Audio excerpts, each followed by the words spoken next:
Se você quer mudar alguma coisa na vida do Santos, eu vou dizer uma coisa simples aqui que eu já falei milhões de vezes: seja sócio. Não deixe que os outros tomem as decisões por você. Seja sócio, participe da vida política do clube, vote em assembleias, em eleições para presidente, porque o santista não pode permitir que figuras despreparadas comandem o clube, como tem acontecido regularmente na história recente do Santos. Eu estou usando o adjetivo despreparadas para ser bonzinho, para não dar um passo além e falar coisas aqui que eu talvez possa me complicar.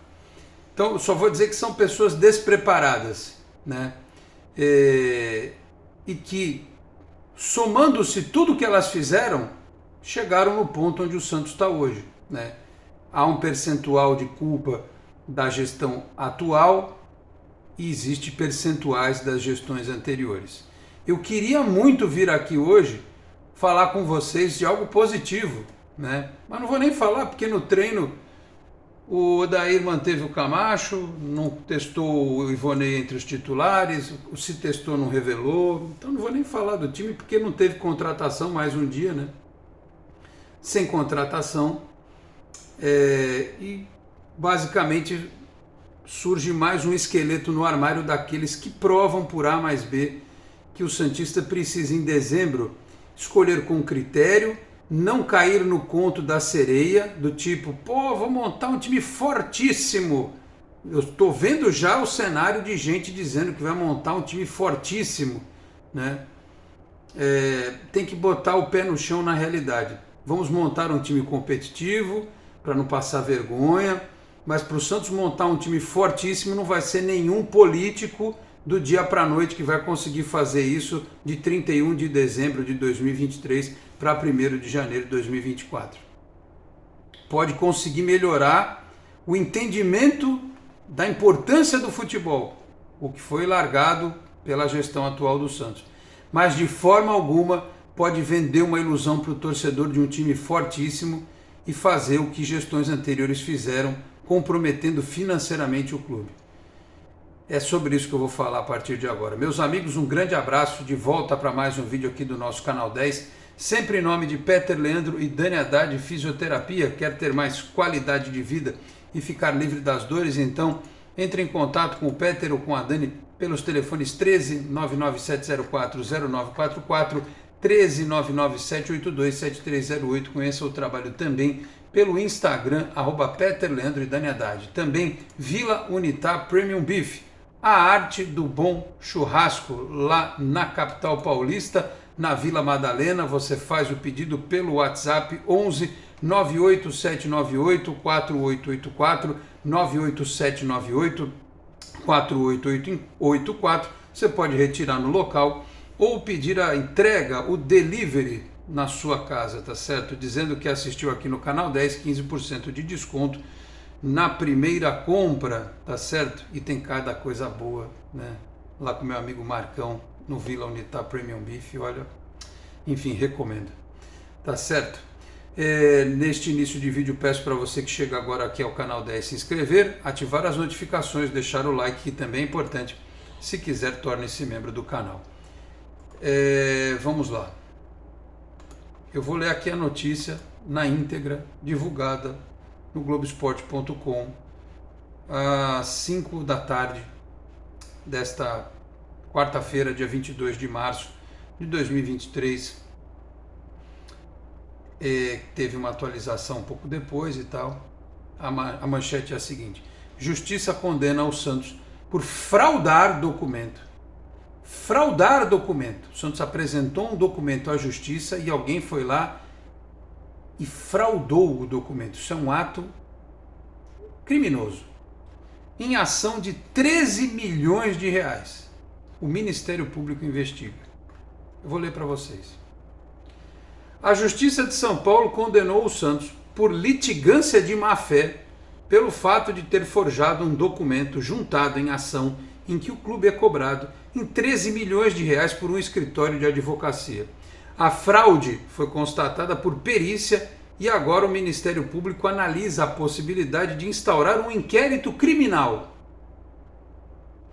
O contrato em questão foi assinado em 2015 entre o clube e o escritório Bonassa Bucker, por representação jurídica no imbróglio com o fundo de investimentos Doyen, que havia financiado contratações como a de Leandro Damião anos antes. Em 2017, Santos e Doyen chegaram a um acordo em que o clube se comprometeu a pagar 23,3 milhões de euros à época, cerca de 90 milhões de reais.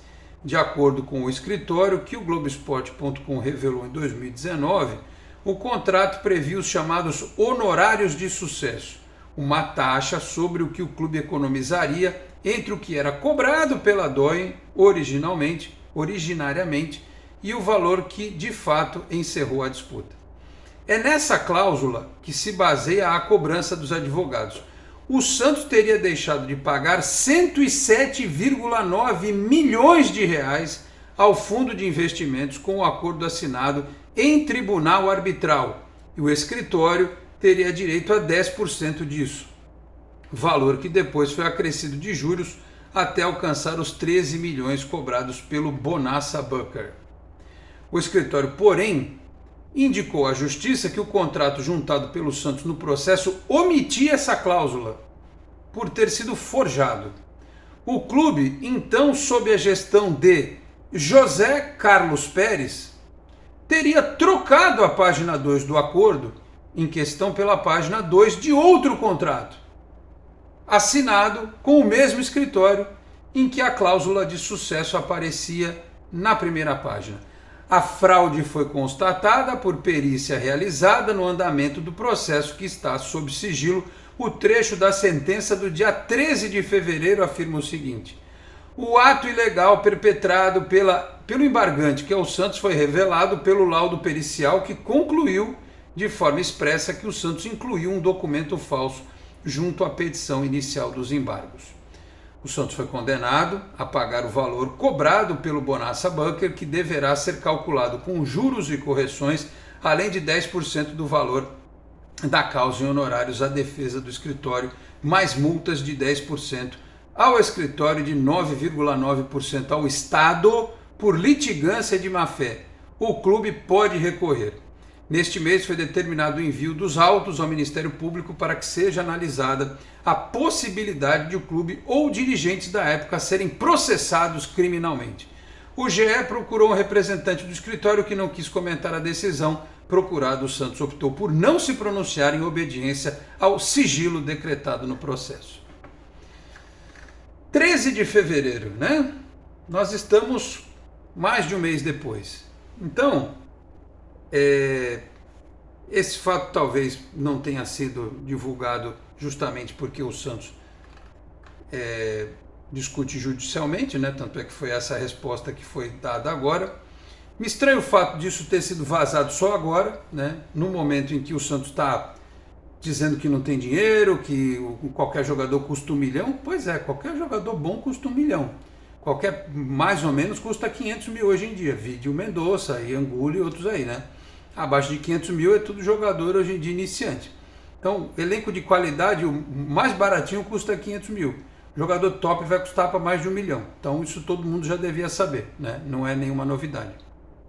Então, eis que surge esta notícia neste momento em que o Santos não consegue contratar nenhum reforço. Mas isso é uma coisa. A outra, e que não deixa de ser grave, é o fato de o Santos ter que, daqui a pouco, isso só olhando para essa questão aqui, ter que desembolsar o valor equivalente a talvez uma contratação para o time 13 milhões de reais. Isso deve ainda tramitar, porque como diz a matéria, o Santos pode recorrer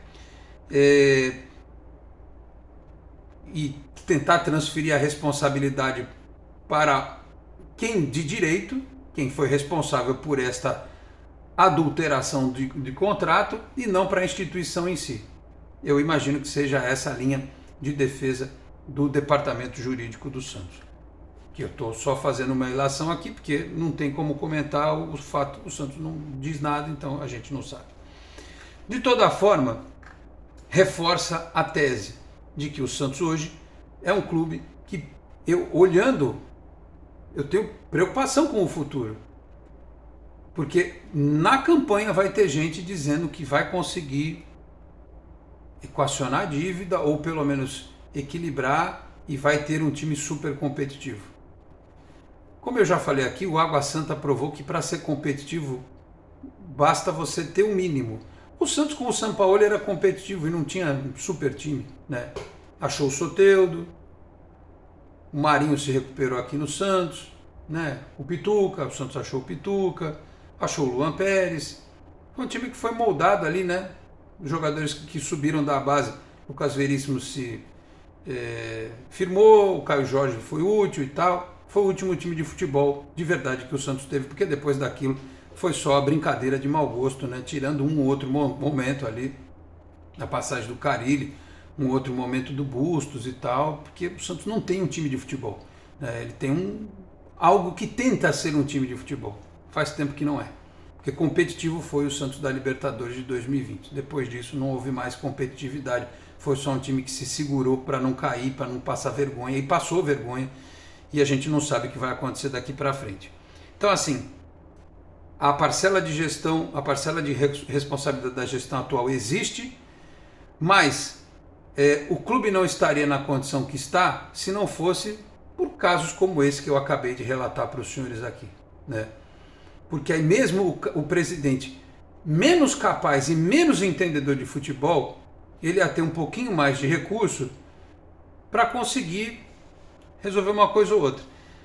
E eu inclusive vejo aqui um tweet do jovem Felipe Cardoso, do Esporte por Esporte, que houve hoje um encontro do presidente Rueda com 10 membros do Conselho Deliberativo do Santos. O presidente foi cobrado por reforços, foi pedida a demissão do Odair e do Falcão, mas o Rueda disse que não vai trocar, né? Não acontecerão e que o time vai melhorar com o retorno dos jogadores do DM. O presidente do Santos está contando que só com quem voltar do departamento médico isso já pode ser classificado como reforço. O Soteldo, por exemplo, eu já imagino que por esta frase o Soteldo vai ser comprado. Tá. Tem o Sandri, tem o Carabarral, tem os 2 bolivianos que estão com a seleção do país deles. O Derek vai embora, né? O Odair não quer o Derek, então eu acho que o Zabala vai ser realmente integrado aí ao elenco. Tem o David Washington, que vão botar o moleque, já era, né? Está integradaço ao time principal. Se não contratarem um centroavante, vai ser Marcos Leonardo, se ele for vendido, Juan e David Washington. É o que tem aí, gente boa. Não adianta vocês ficarem pedindo, vamos ter que rapelar o elenco, mandar todo mundo embora. Esqueçam isso. Não vai mandar todo mundo embora. Vai subir uns moleques, vai pegar os caras do DM e se vier um ou outro, deem graças a Deus. Aquele papo de 7 reforços, esqueçam isso. Se vier um ou outro, é o que vai contar, né, para o momento. Aí sobre reforços, o Felipe Cardoso diz aqui, o Rueda disse que estão trabalhando dentro da realidade do clube e praticamente descartou o Pituca nesta janela. Talvez venha na próxima. E Jean Lucas, Santos ainda busca oportunidades de mercado antes do fim da janela e tal. Ele foi, faltam 17 dias para, né? Já são 17 dias após a eliminação, nenhuma contratação. Eu soube que ele defendeu o scout, né? Que o pessoal mete o pau no scout e tal, mas eu já expliquei isso aqui, não precisa ser nenhum gênio, né? O scout coloca assim: Messi, Neymar, Cristiano Ronaldo, Salah, aí vem Zezinho das Couves, aí os caras vão vendo o preço do valor, né? Tem uma lista de 40 nomes. Aí fala, pô, Messi não dá, Cristiano Ronaldo não dá, Neymar não dá, Salah não dá, Zezinho das Couves. Tem 33 anos, joga no time da segunda divisão do Peru, já jogou na seleção lá do país dele e tal, vai custar $1.000 por mês. Esse aqui é o último da lista, vamos trazer esse aqui então. E o presidente defendeu, falou que o scout tinha lá uma lista, né? Só que o scout não assina cheque, né? Não faz o Pix, né? Assina cheque e entrega a idade, né? Não faz o Pix, não paga. Ele indica, né? Indicar, até eu pego aqui uma lista dos caras que eu vejo na Premier League e indico, mas o scout fuça, né? Procura um brasileiro perdido aqui, outro ali, um estrangeiro que possa... Aí eles indicam e vai lá, parte o pessoal do futebol procurar. É bom, custa quanto e tal. Então, nisso se resumiu o encontro do presidente com os conselheiros. Se vai ter contratação daqui para frente, eu não sei. O Odair treinou o time, repito, o mesmo time que perdeu lá o tempo de jogo para o Flamengo de Guarulhos. E por hora nada. Então temos que olhar para o departamento médico apenas e aguardar a vinda desses jogadores que lá estão. Carabarral, Sandri, que mais? O Joaquim, que foi contratado por um valor razoável, e por aí vai. Então é isso, meus caros. Aguardemos por novidades, né? Eu devo fazer uma live nesta quinta-feira. Na sexta tem jogo do Sub-20, então a gente faz um pós-jogo aqui, torcendo pelo Sub-20, para ver se alguma coisa positiva acontece, né? Que mais meninos brotem, com personalidade, inclusive, porque precisa ter muita personalidade e para aguentar a pressão destes santos que vivem em eterna crise. Tá certo? Falei aqui também em nome de Cicobi Animais Metropolitana, sede em Santos, na rua Doutor Carvalho de Mendonça, 187, na Vila Matias. O telefone é o 13-3229-8855. Tem Cicobi também em São Vicente, Guarujá, Praia Grande, Cubatão, Peruíbe, Mongaguá, além das agências na capital paulista, Grande São Paulo, ABC e importantes municípios de Santa Catarina e do Rio de Janeiro, com a incorporação do Cicobi Santa. E também Exatec Informática, na Senador Feijó 686, sala 1820, no Blue Office. O site é o exatecinformatica.com.br, telefone 13 3020 1877. Conheça mais da Exatec também nas redes sociais. Eu vou ficando por aqui, muito obrigado a todos pela audiência, um grande abraço e até a próxima. Tchau, pessoal.